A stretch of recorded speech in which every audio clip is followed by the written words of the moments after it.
कैसे हैं आप सभी? आई होप अच्छे होंगे, राइट। चलिए, मैं योगिता प्रजापति यूट्यूब चैनल पे आप सभी का स्वागत करती हूँ और आज मैं आपके लिए लेके एक्सरसाइज 4.1 का क्वेश्चन नंबर सेकंड पार्ट। तो प्लीज ध्यान समझिएगा और साथ ही लाइक शेयर करना मत भूलिएगा। ओके बच्चों, आइए स्टार्ट करते हैं। देखिए क्या कहना है इसमें, निम्न स्थितियों को द्विघात समीकरणों के रूप में निरूपित कीजिए। तो हमें जो सम दिया गया है, जो इबारत दी गई है, इससे हमें ओनली और द्विघात समीकरण बनाना है। आया आपको समझ में? जो कि सिंपल सा है। देखिए क्या कहना है इस क्वेश्चन में, दो क्रमागत धनात्मक पूर्णांकों का गुणनफल 306 है।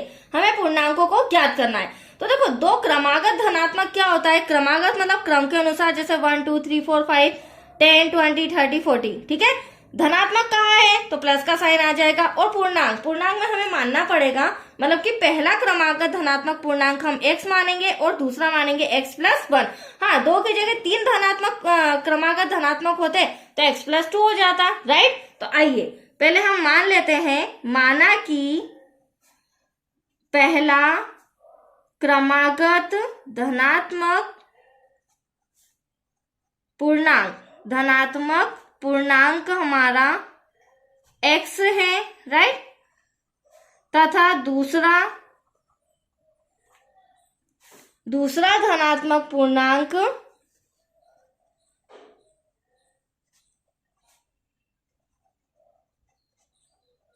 x+1 हो जाएगा, राइट बच्चों।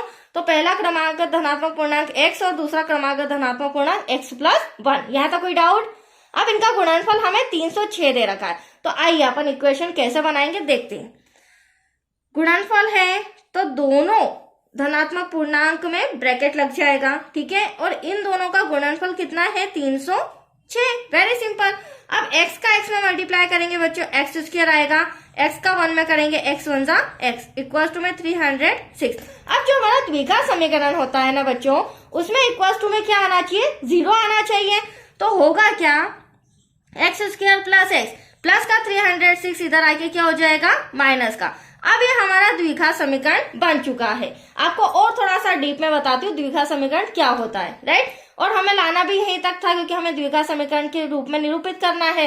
हाँ, अगर आप इसको आगे सॉल्व करना चाहें तो गुणनखंड विधि या फिर द्विघाती सूत्र विधि से सॉल्व करके पूर्णांक ज्ञात कर सकते हैं, ठीक है। फिलहाल तो हमें द्विघात समीकरण लाना है। अब देखिए द्विघात समीकरण क्या होता है। उपरोक्त जो समीकरण हम आंसर में लेके आए हैं वह द्विघात समीकरण के व्यापक रूप।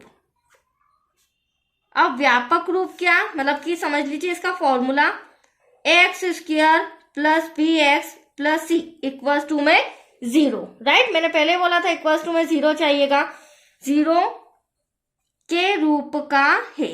अब आप मैच करके भी देख सकते हैं बच्चों, ये द्विघात दो घात वाला, बिना घात वाला x, और c जो कि अक्षर पद होता है बिना x वाला। तो आप देख सकते हैं 306 हमारा बिना x वाला अक्षर पद आ रहा है। तो इसका कहने का मतलब क्या है, हमारा जो उपरोक्त समीकरण है वो द्विघात समीकरण के अकॉर्डिंग है।